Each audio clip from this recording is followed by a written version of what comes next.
So how do you write HTML attributes using Pug? Last time, if you remember, we created from our simple setup a more advanced one, a more convenient one. So let's get back to it. I'll open the console.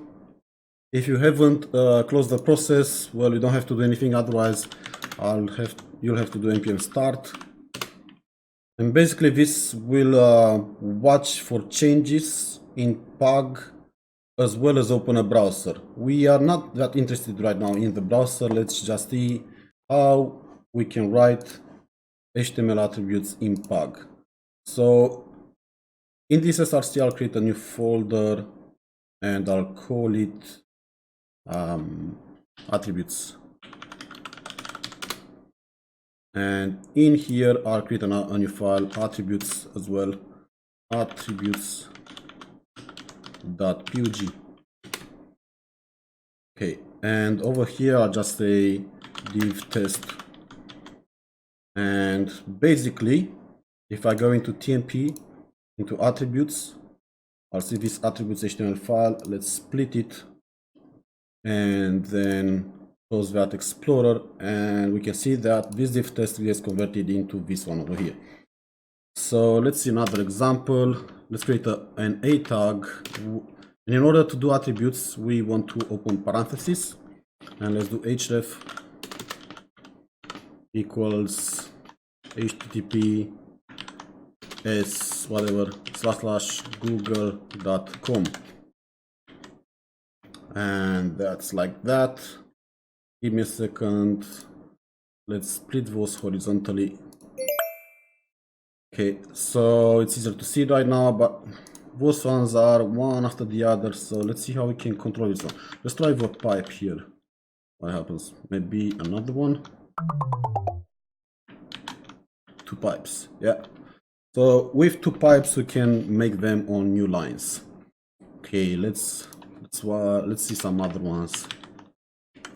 Okay, let's do an img tag. So if you just save it, you'll see it gets converted into that. And we'll do src equals my picture .jpg. Save it. We can also use commas or spaces, and we'll do width 100. I can see, then height, let's do 50. So it's pretty similar to HTML. This img tag gets converted into this one, so it pre-fills the lesser sign, the greater sign, and it also closes it. And then in the round parentheses that are here, let me quickly do some drawings. So those parentheses, yeah, and whatever is inside it, those attributes will be printed in here.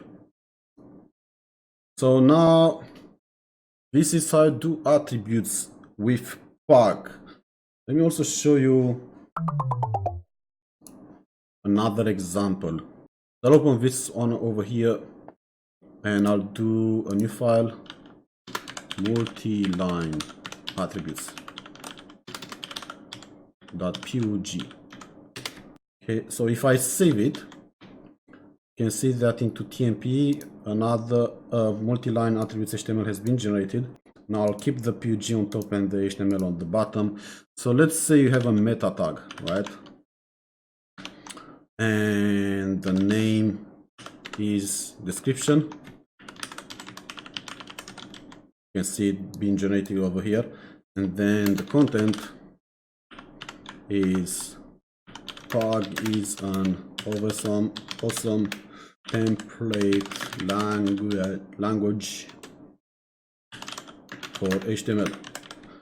So you can see that this line gets longer over here, and it's not that easy for you to navigate, or it's not that easy to read. It's just for the coders. The browsers and the search engines don't really care about it. So it's just for you while you develop. So another way would be to do multi-line attributes. I'll just press enter here, and I'll also press enter here. and Shift Tab. Now if we look at it, it's exactly the same thing. However, it's easier for your eyes to read. So this is how you do attributes. You open and you close round parentheses, and inside them you just do attributes like in HTML.